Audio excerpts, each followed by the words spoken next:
Good morning, team. Good morning, Bitcoiners. You know what happened. The sun came up this morning. Can you believe it? Can you believe it? And coincidentally, Bitcoin is still running perfectly. Unreal, unreal. I guess all that's left to do is for us to have some coffee and talk about what's new. So, morning, Dex. Morning, Brandon. So the fakest news line today was kind of a slow burn, and I use the word burn um, to have a double meaning here, right? Classes in session, Joe says. Love the board. Yeah, the board's pretty good today. It's an oldie but a goodie today. I got to get back into using the board. It's been quite a while since I haven't had the board.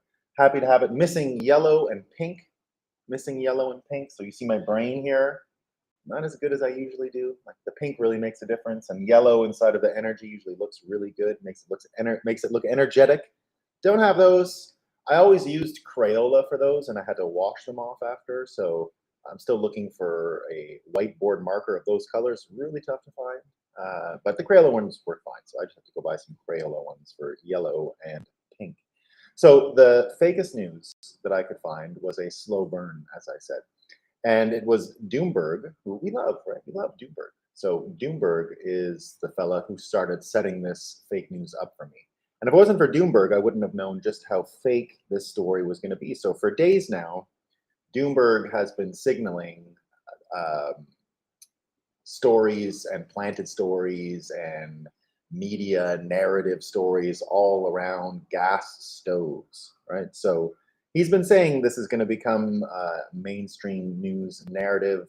And he has a series of tweets over the past few days just saying, like clockwork, like clockwork, like clockwork, talking about these stories being dug up.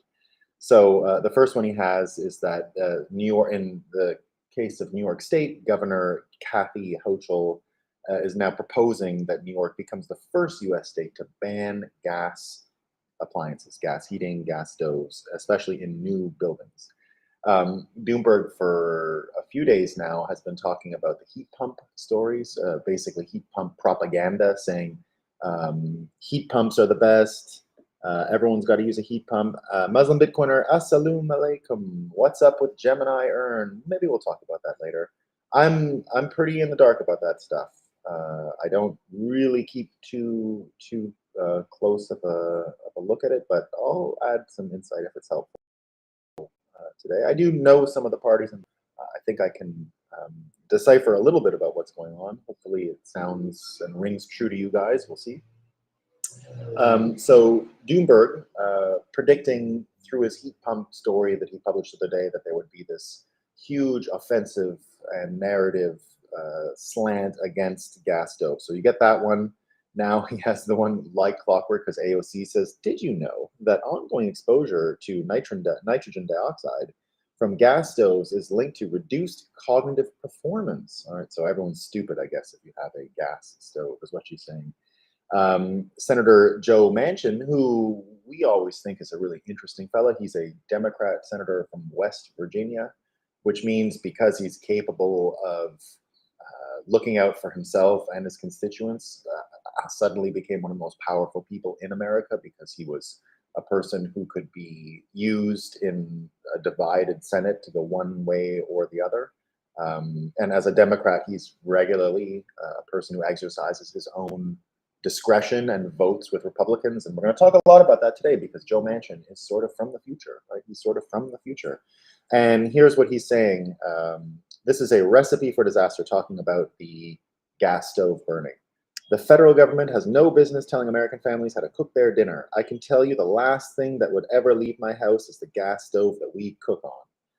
Christian says, good morning, fam. Bud says, morning, gang. We're talking about gas stoves. We're talking about how Doomberg predicted the gas stove narrative discussion. So that's where we're at so far this morning. That Doomberg said this was coming and now is bringing up all the receipts saying, this is what I predicted, this is what I predicted. He has a series of tweets today saying, like clockwork, talking about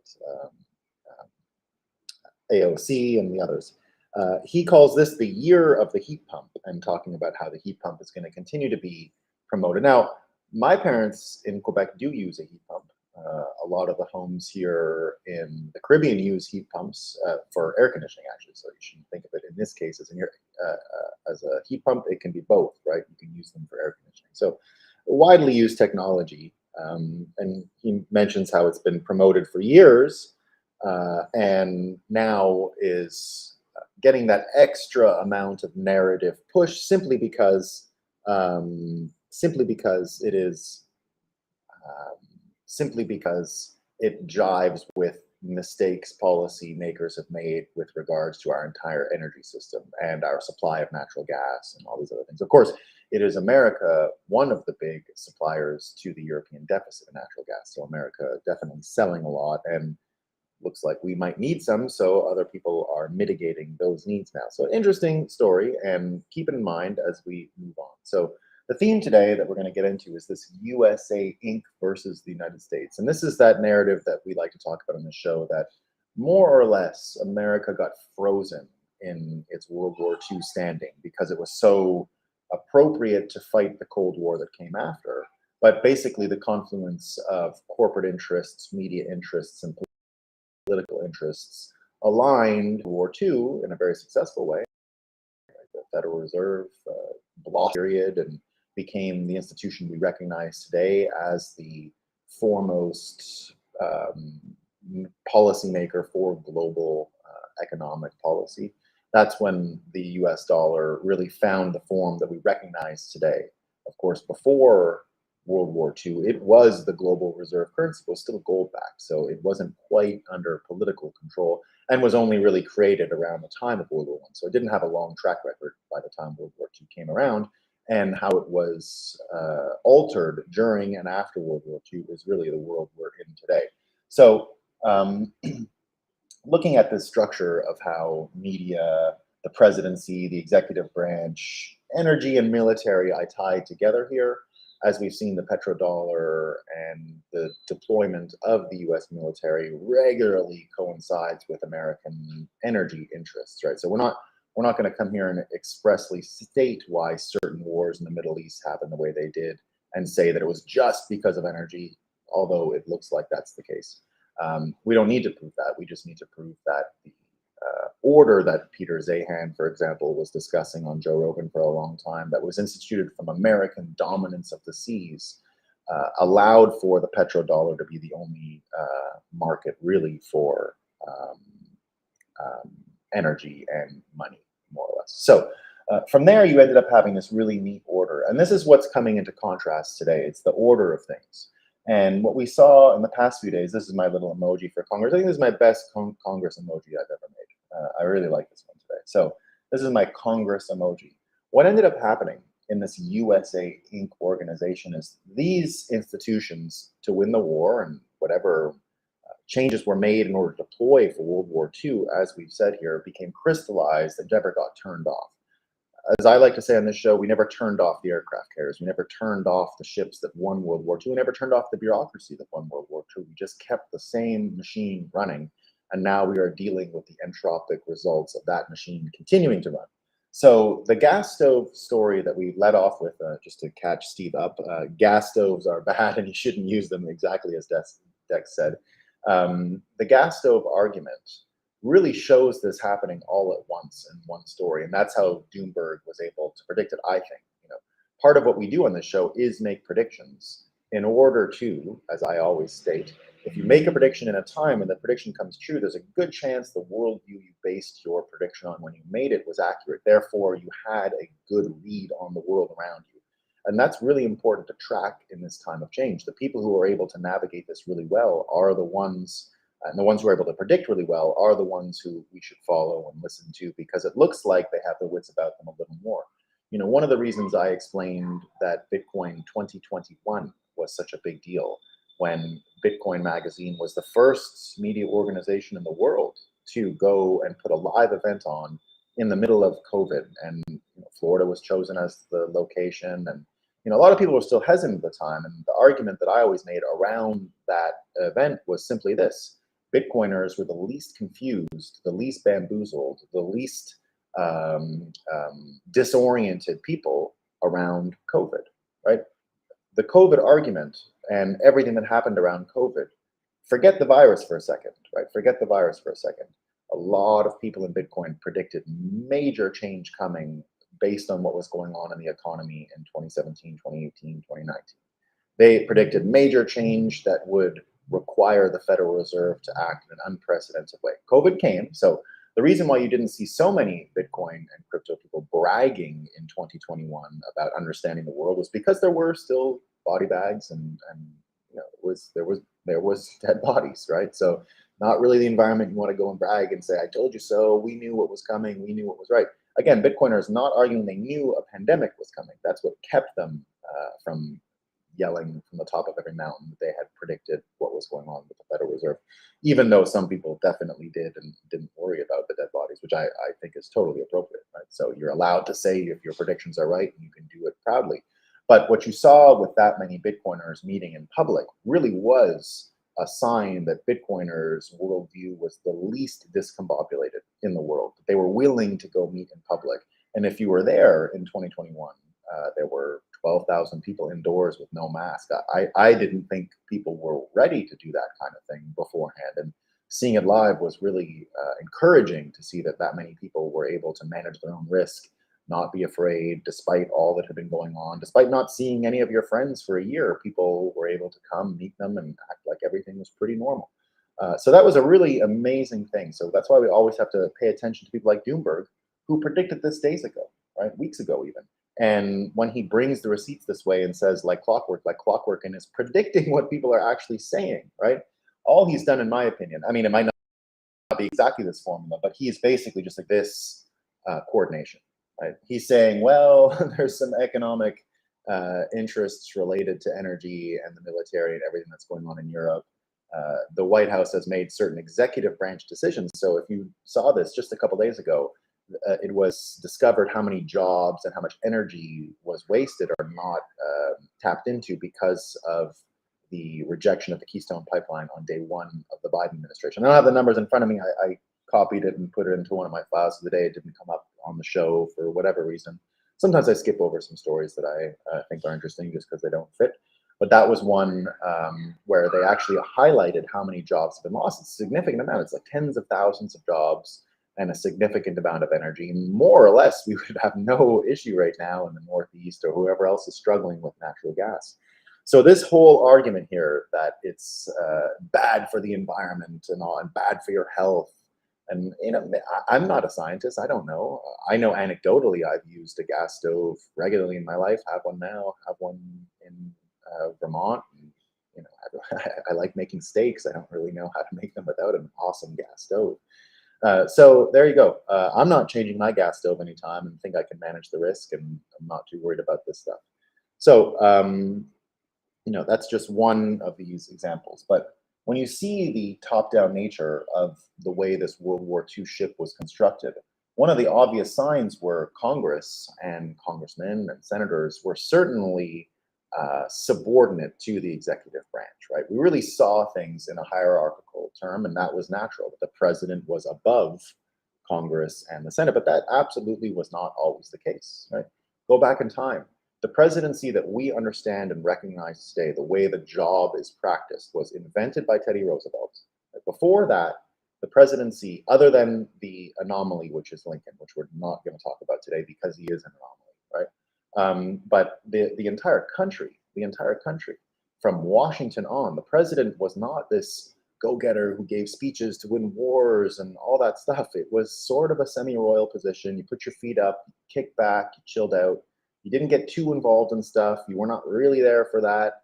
It was not an active part of American governance. It really wasn't that important. Now, there was some prestige to it. There was some, you would listen when the president spoke. It wasn't every day the president spoke, but they were still respected and stuff. But the point of the job, literally the point of the job, was to make it not a king. They didn't want kings. So the point was to have a limited role and to limit the power of the job. Now, luckily, and I think this is a good thing, that this was borrowed from America. America borrowed this from the English tradition. You don't write everything down. You let it be organic. You let it grow. You let the role decide what it is needed to be based on the times. And I think that fluidity of the definition of president is appropriate. Right? We don't need to create strict parameters for how the president should act and what they should do. I mean, there should be some parameters, of course, but having someone who is above the law for all intents and purposes is probably healthy for the way America is constructed, right? Because you make a president not indictable for certain offenses because you want to shield political maneuvers, which I think is great, right? I agree with that. I've always agreed with that. That way, the president can have a little more, can be a little less risk averse, let's say, right? A president can say things and do things, and I think that's appropriate. But Congress itself became submissive to the wills and needs of the executive branch because of the pressing nature of World War II and the Cold War, and it was never shut off. So what Teddy did, the Hail to the Chief played as he entered the room. He's the one who really understood foreign policy, right? He's the one who coined the phrase, talk quietly and carry a big stick. He's the first person as president to ever leave America in order to do foreign policy, which was the Panama Canal. And that was all Teddy Roosevelt, right? He went and took Panama and manipulated the system there so that America could control it, and found the engineers to build one of the most amazing things that humans had ever built, right? No one thought it could be done when it was done, and other countries had failed. France had failed to build that canal, but American engineers, coming off the success of the Brooklyn Bridge and other amazing feats of engineering that the world was still astounded by and still trying to catch up to, was already on to this transcontinental canal, which remains in place and a vital piece of infrastructure around the world. So when Teddy Roosevelt invented this job, it actually changed a little bit after he left, invented the modern version, and then things quickly turned to when there was a Vermont president, Calvin Coolidge, right? Calvin Coolidge didn't, there's a very famous quote from Calvin Coolidge, who was so quiet and never said a lot of words. There's a famous story of a very beautiful woman, and he was president, sort of part of the Roaring Twenties. There's a story of a beautiful woman who came to him and said, "Mr. President, I have this bet that I can't get you to say more than 2 words." And he looked at her and he says, "You lose." He's a funny guy. His whole campaign to be president was sitting on his porch in Vermont and not going out at all. People had to come to him. Anyone could come to his porch. He'd sit on his rocking chair, talk about stuff, and that was it. That was the presidential campaign, and that was good enough to win. I predict a similar type of presidential campaign could win in the future, a very just different script, different movements, all that kind of stuff, right? You could definitely have a completely different idea of how the job is practiced. The job, as I said, as it's practiced today, is a continuation of Teddy Roosevelt and then skip to his nephew, Frank Delano Roosevelt, and that's where you really start to get the presidency as we recognize it today. And most presidents who have come after have practiced that version of the job, even though there's no job description, there's no manual, there's no, oh, here's how to be the president, right? It's really up to each of them to do it themselves, but they certainly inherit a whole history of practice and those things. One of the reasons why Trump was so different was that he broke the streak of just copying exactly what your predecessor had done before, but be better at it, right? As I've said before, Obama is the culmination of that system. He is the greatest president from that era, as far as how well-spoken he is, his great speeches, his intelligence on a number of files. He seemed to have a mastery, whether you agreed with him or not, but he seemed to have something interesting to say about everything in America that more or less people could agree with. I don't think a lot of the things he said were the things that would incite just for political gain, right? He played it pretty cool and had really measured language and did his best, I think, in that history, in that vein of the historical practice of the role. Trump coming after broke that model entirely, and that's where we find ourselves today, in a world where it's totally acceptable that we have a president whose brain is not so strong, right? Like not exactly all there, and that's okay, right? That's okay. I like Biden more than Trump for those reasons. It's more in line of how the role should change, and that's why we love Fetterman 2024, right? Fetterman 2024 all the way. because it continues the trend of changing the job, and we have to change the job. The job can't stay the way it is because USA Inc. was based on this sharing of power, right? And Congress was submissive to this, and Congress didn't understand how to flex its might.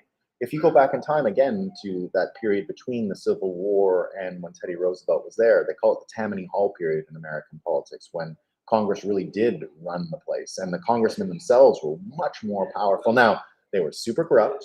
They were completely in the bag for the trusts, right? That's why Teddy gained power. Teddy came in as president to break the trusts, to break the corporate control of Congress, because political donors, election machines, super corrupted elections at the time. This was absolutely America at its most hucksterish. America. This is where Coca-Cola comes from, right? This is a very huckster period in the history of America. This is literal snake oil salesman, literal. Like, that's where snake oil comes from. The expression comes from that period. Coca-Cola, Dr. Pepper, all of these medicinal drinks that people would sell walking down the road.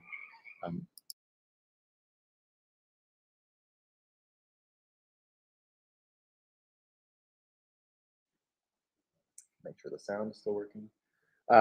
So the role definitely changed a heck of a lot, right? But what we've seen in the past few days in Congress are major signs that this is about to be shaken up. So what's going on in Congress? Well, we talked about the Kevin McCarthy thing, and changing order, changing power, and more or less the agenda of Congress was hijacked by people who didn't want to go along with this structure, basically where Congress either obstructs the White House as political motivation, a bit along the lines of the Newt Gingrich Republican control of Congress back in the 1990s, where it was used to really just object to the president and the executive branch and try to run an agenda on their own, but it really didn't matter to fight. The point was to stymie. The point was to limit, which I'm okay with, right? We don't need an efficient Congress, right? I'm not here to argue for congressional efficiency at all, right? We're not looking for them to do something so that we get a Bitcoin standard in the world. Not at all. Well, we're looking for them to not come after and hunt us, right? That would be great, right? But that's about it. That's all we need them to do, is just keep fighting, do their thing, don't really pay attention to us, and we're going to be happy. But what's going on now is Congress has done a couple of neat things. So first of all, USA Inc., we're going to talk about this towards the end, but they have repealed the legislation that you probably all heard of. If you didn't hear about it, this was part of two budgets ago, two omnibus budgets ago. I think the one from the summer or the early autumn, where the Democrats, apparently there was some fake news involved in this, I would say, from the Republican side, right? Always when you're in opposition, the amount of fake news you're subjected to just goes up, because you got to get people angry when you don't have power, and what you do is you get them angry. So there was something passed back in the spring about some $4 billion for the IRS to hire 80,000 new workers, and they had everyone in the GOP super angry about it. And, I think it's true. The money was true. The staff is true. But if you look at the numbers, you get people retiring, and so hold on one second. I can't do it. Thanks for letting me think. Pardon me. So let's see where I was here. So yeah, that's okay. So they said it was something like 80,000 staff that were going to get hired or something like that. And I said at the time already, well, how many are retiring? How much is this really going to make a difference? Some people said it would make a real difference. I'm not sure, but it doesn't really matter. Right away, what we see happening today is that this new Congress is going to repeal that, right? So they're not going to get away with it. The Senate is going to bring it back. But nevertheless, we're getting a conversation around it, right? We're getting a big conversation around it. But the most important thing they did, and I think even the branding of it is good, they started the New Church Committee. So the New Church Committee is literally going to look into this. It's going to look into U.S. executive branch involvement with media and the industrial war machine, and to see how much coordination actually goes on, how much narrative control is actually being run through big tech and big media, and how much of it is being directed by corporate interests and by executive branch interests. So if you're not aware of the Church Committee, it was a committee that took place in the 1970s to look at just this, CIA involvement with the NBC. So all that we ever mention on this show about NBC perhaps being a wing of national security apparatus comes from the Church Committee. So I have never done an investigation myself about NBC being an arm of national security interests. I've seen enough anecdotes about it being true, and I've seen people whose opinion I respect, like Glenn Greenwald, talk about it as a matter of fact. He doesn't even try and make the argument anymore. He just says that that's what it is, and we have to deal with it as it is. Steve Paris says 87,000 IRS agents. It's crazy. Yeah. They don't even have 80,000 now. It was supposed to be more than double the size of the IRS or something insane like that. Yeah. So I don't, I saw some breakdowns of it that said, nah, this is being used to get a lot of people angry. It's not exactly that. Look, I don't want an efficient IRS either. So I'm not trying to support the IRS. I'm in the camp of just get rid of the IRS. I'm 100% in that camp, without a doubt, 100% in that camp. And we're going to talk about that as we get to the end because it comes up again, right? So this is the little IRS emoji. It's a human brain with their social security number in it. So already now, this was more or less the order of World War II, right? This is what it looks like. It is these people coordinating down to Congress, right? What I have here is the map of the United States with the states. And this, again, was a magic trick done on American people after World War II, where now we don't even really assume things should be different than they are. And the magic trick is this. There is this idea spread in popular narratives in most people's minds that what you have in the United States is actually like a senior and a junior system, where the federal government is a senior actor and the states themselves are submissive to the senior actor. That's not what's happening. If you're not American and you didn't know this and you have no experience with federalism, or if you are an American and you didn't know this, here's the truth. America was not set up to be federal government and the states just listen to what the federal government says, even though that's what we've seen since World War II and since the Cold War. In fact, the division of powers mean they're just exclusive 100% power in their domain. And in the case of the federal government, their powers are quite limited. The power of the president, as I said, is quite limited. That's how it had to change over time and gain in its soft power, because hard power, written in law, it's not much there. That's why it had to use that organic growth thing that I mentioned. It had to grow into the role and be flexible enough to change. But that's not always the way it was. And in the past, people had a much more, it was much easier to recognize that your state's rights, that your actual state was a state, a full-fledged state, 100% empowered and sovereign in the ways that it was delineated in the Constitution. So it's not an A team, B team situation. This is co-equal branches, and states have exclusive rights. But those have been mostly left as vestigial, the vestigial limb, like a thing you don't really use, right? Tails on babies, for example, when they're just things that are not part of the different bones that we don't use, different things. The appendix, they say, is a vestigial organ, right? Things that you've evolved past the need for, but that are still there in your body because they belong to some previous incarnation of your own evolution. So here's the thing they've done. They've restarted the Church Commission, except now it's going to be called the WTF Commission, Weaponization of the Federal Government Committee. That's going to stick. That's a good one, right? So A+ on branding, A+ on persuasion of the name. I think a lot of people are going to pay attention to this now. Just the name itself, the WTF. Now, right away, what are the reactions to this new committee, right? This was part of the deal for changing how the Congress was going to work and how the speaker could even get elected in the first place.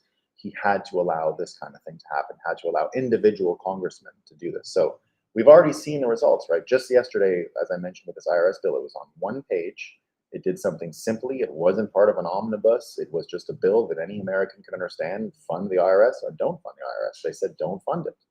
Right now, they're not going to get success out of this. I don't think the funding is still eventually going to go to the IRS. I believe that's what my research tells me, and just looking on Twitter and what people are saying. But the process is the start of something huge and a big change. And so that bill came forward, and now this committee came forward. So Thomas Massey describes it like this, right? That the very words expressed by those opposed to the creation of the select subcommittee on the weaponization of the federal government demonstrate the dire need for this committee. What are they afraid of to find? So yesterday there was all kinds of folks giving arguments to not have this new church committee. What's his name? Glenn Greenwald made his whole show about it last night, right? Where he said, a core plank of the Dem Party is unifying state and corporate power to censor their adversaries and critics from the internet. But an equally high priority is to shield the U.S. security state of scrutiny because they perceive accurately they're the. And he goes on to explain how pathetic some of the people were yesterday arguing against this committee. So here's a representative from Massachusetts saying, investigating the weaponization of the FBI is about attacking law enforcement. It's about going after people, destroying people's careers and lives, undermining the DOJ, and defunding the police. Now defunding the police is bad. Exact words, right? Defunding the police is bad. The MAGA extremist fringe will use it to push QAnon. Glenn Greenwald says, please look how fucking pathetic this is. When Frank Church first announced the creation of a special committee to investigate the U.S. security state, this is the rhetoric some on the right use to demonize him. He's attacking our institutions and the police. And then he goes on to describe a new push against him and Tulsi Gabbard and Matt Taibbi. MSNBC came out with it yesterday saying how the populist left has become vulnerable to the populist right. And he did his show on it last night, his show on Rumble, System Update.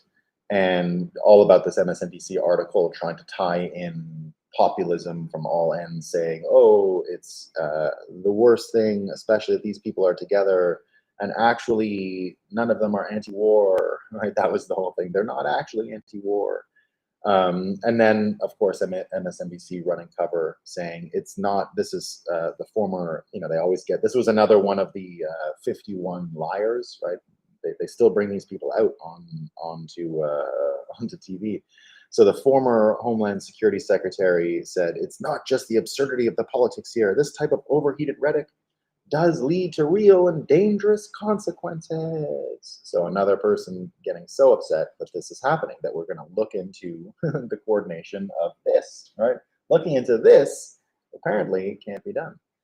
So the good news is it's actually happening. And the good news is this order of things where you get this confluence of power, then you get Congress, which in everyone's minds was, sub the executive branch. And then the states were sub-Congress. And then below all of them were the Social Security number holders. And that's the World War II battleship, right? You can put the aircraft carriers right there, and you can put big tech and all the other media channels right there, right? This is it. This is what it looks like. But it changes. That's the good news, right? The good news is, and here's a bunch of stories all at once about how it's changing. So within all of this stuff yesterday, within all of these fights about what's going on with Social Security and this new church committee, Joy Reid brought and this almost never happens. Joy Reid brought a Republican onto her MSNBC show yesterday. And it didn't go very well. It really didn't go very well, right? Nolan, is your Bitcoiner or spirit guide helping you navigate clown world? Well, it certainly is. I mean, that's the only way to get around clown world is by Bitcoin. Bitcoin is the great clearing of the lenses, right? Because it's the money thing, right? That's why we call the show The Breakup.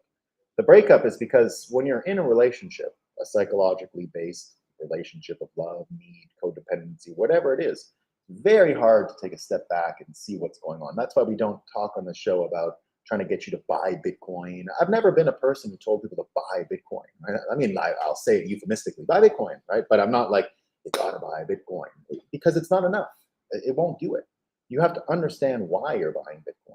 And to do that, you've got to understand you're in an unhealthy relationship, and you've got to get out of the relationship. Right? It's not going to get you anywhere. It's not going to make you rich. It's not going to make you happy. It's not going to make you satisfied. The problem with the money itself is that it's possessed. We can't tell the difference between debt and wealth anymore. It's the whole thing has gone awry. And that's why we call it the breakup, because it has nothing to do. The trade isn't what's important. It's getting rid of the relationships that you had based on that money. And about, and we love money. We all love money. We're hardwired to love money. But if you love something that is not good, just like in a human relationship, you're going to suffer. You're the one who's going to suffer.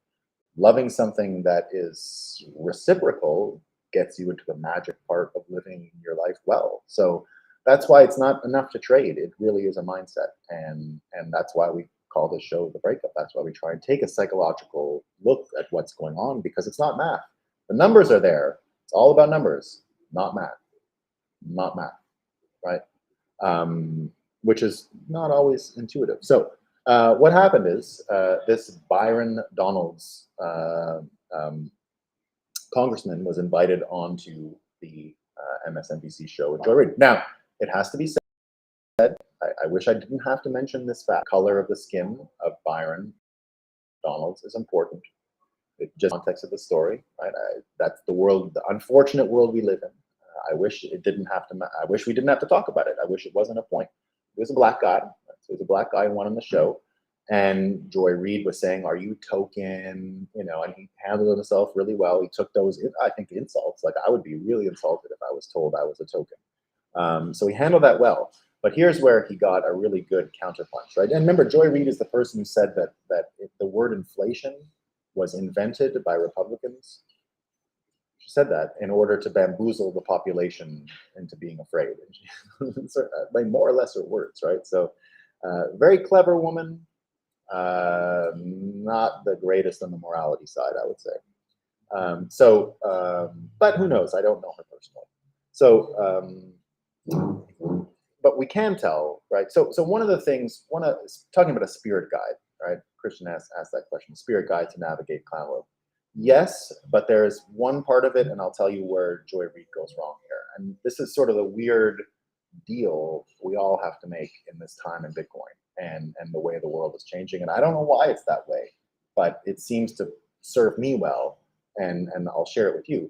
It's the weird trick, right? And it is a psychological one. Basically, you can't let it bother you. You can't let the unfairness of the world bother you, as it is today, right? First of all, fairness as an idea is not real, right? Fairness is not real. It's for children to talk about. It's for stupid people to have something to talk about. But fairness as a concept doesn't exist. There's no such thing. If we cared about fairness, we would be having marches for how short people are treated, right? That, like, they're openly not treated fairly, right? All the time. Look at all what women want. It's not. We don't care. So fairness is not real. And anytime you look at this stuff in terms of fairness, all you're going to do is turn up your anger. So it's a hard thing to do. It might not sound like a lot, but the spirit guide part is to basically just not get angry about all the unfairness and the terribleness that we see around us. Doesn't mean you have to be nihilistic at all. Nihilism is not what we're going for here, right? We want to change everything, but you can't get angry about what's going on. You can't get angry at Biden. You can't get angry at Joy Reid. You can't let any of these people get you angry. Any one of these people getting you angry is going to ruin your ability to move forward. And Bitcoin is helpful in that, really helpful, but it's still up to you, right? It's still up to me and you and to not get angry about vaccines, to not get angry about, now there's things you can do about it after, right? I'm all for bottling anger and channeling it into a more productive energy outcome. Like that's totally fine, right? But what Joy Reid did here is what you don't want to do.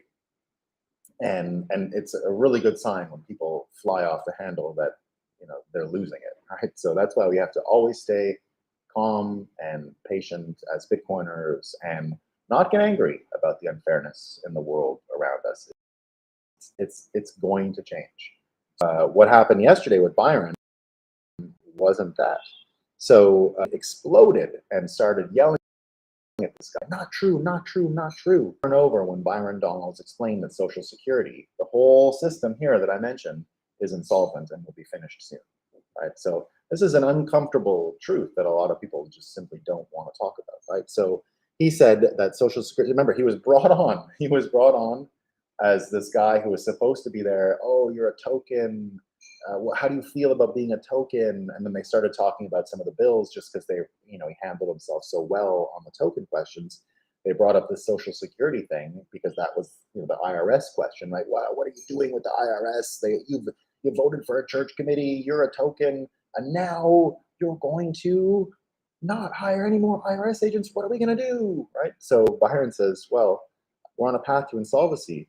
And she's yelling at him, and he goes, Joy, I'm a financial professional. I do more than just Congress, and I'm telling you, Social Security system is insolvent, right?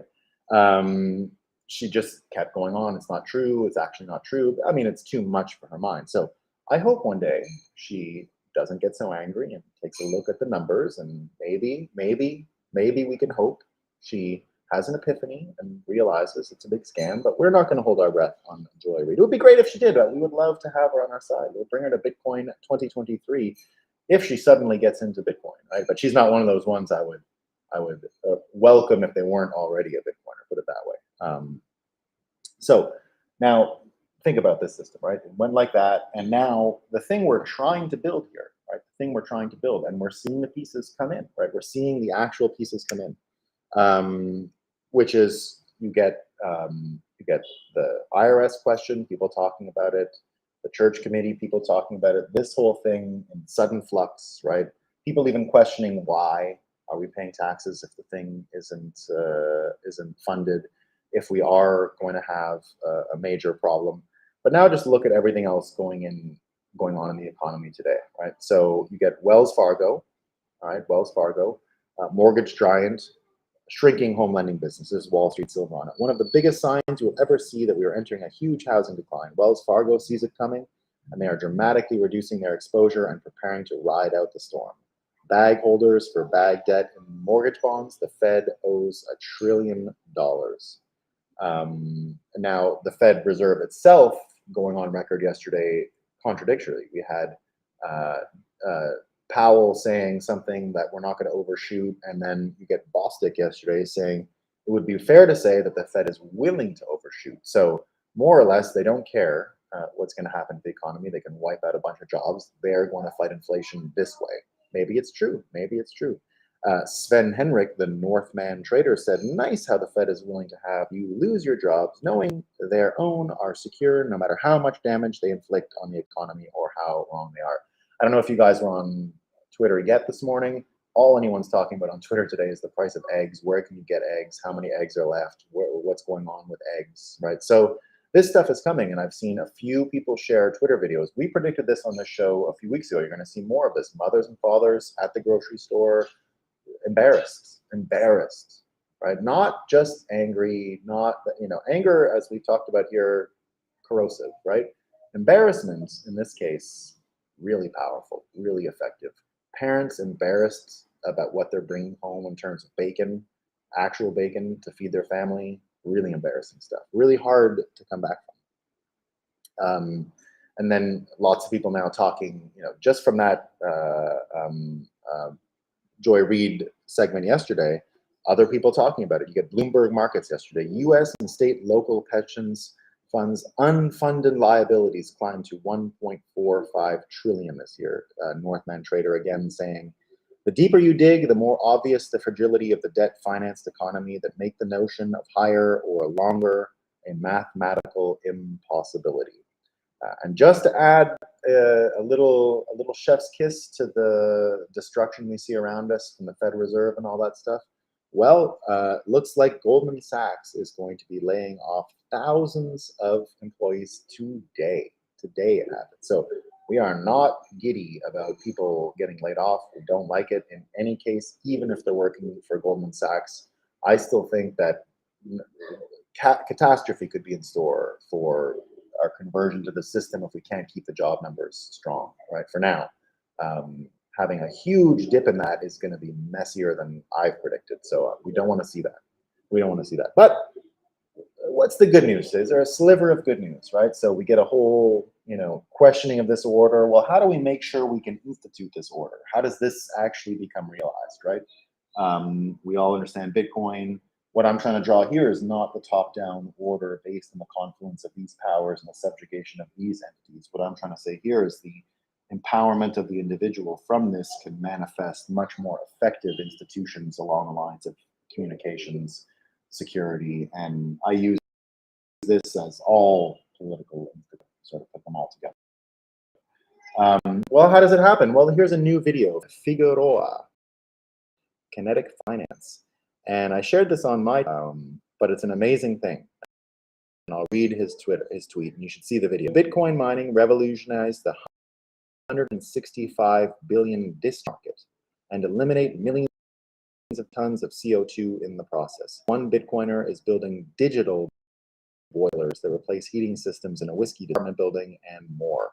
Now, living in New York City, I don't know if you've got New York City heat, water pressure, all that works, but a lot of New York's incredible water system, right? What made New York City capable of growing to the size that it grew to wasn't just the amazing ports, all that stuff. It's actually all the water it was able to get from around where my farm is and everything that comes down from upstate New York. They were able to build some of the most amazing aqueducts the world had ever seen 100 years ago. And that allowed for what you still see in New York City today, which is those fire hydrants just spraying tons of water pressure all day long, all night long, all summer long. It's just unreal how much water New York City still has. When you see those vapor things coming out of the sewers, that's part of the water system as well, because what happens is they end up pumping a bunch of that water to the top of every New York City skyscraper, and that's where you see those water tanks on top of the buildings. Now that's so that water can come, those get pumped up overnight, and so that when everyone in the city is taking showers in the morning, the water can come down. But this whole system under the city has boilers and pumps and all kinds of stuff, right? We don't even realize in New York City how much that water system is actually affecting the quality of life in New York City and made it capable of growing into a, whatever you want to say, 30 million city if you count all of the suburbs and everything. But I think the islands are only like 8 million or whatever, the whole actual city and the boroughs.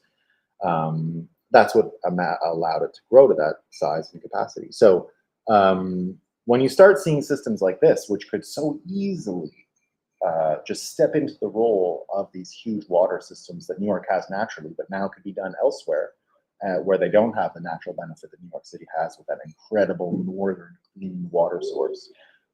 These things are now possible, right? These things are now possible. So where do people get when they have this kind of energy capacity on their own, this kind of potential, and there's essentially no cost, right? This would pay for itself. Well, we actually start getting into this world. So that's why at our event in Miami is going to be all about energy this year. I think that we're, the finance thing, the Wall Street thing, super important. We've already affected it more than a lot of people thought we would by now, and Bitcoin remains main stage as far as finance debates around Wall Street. It remains the most interesting story in finance despite all of the trouble, right? So we're really well entrenched in that whole industry, the whole money industry. But the next one we're going to penetrate to an unbelievable degree is energy, and not just for home mining and district mining, all kinds of stuff. So we're there, guys. All right, let's see what kind of quotes I got. I heard Christian isn't bullish enough. Yeah, Christian's pretty bullish. Good morning, Dex. Daniel says, you can get most food things if you work in a kitchen and just take them. Yeah, that's true. Yeah.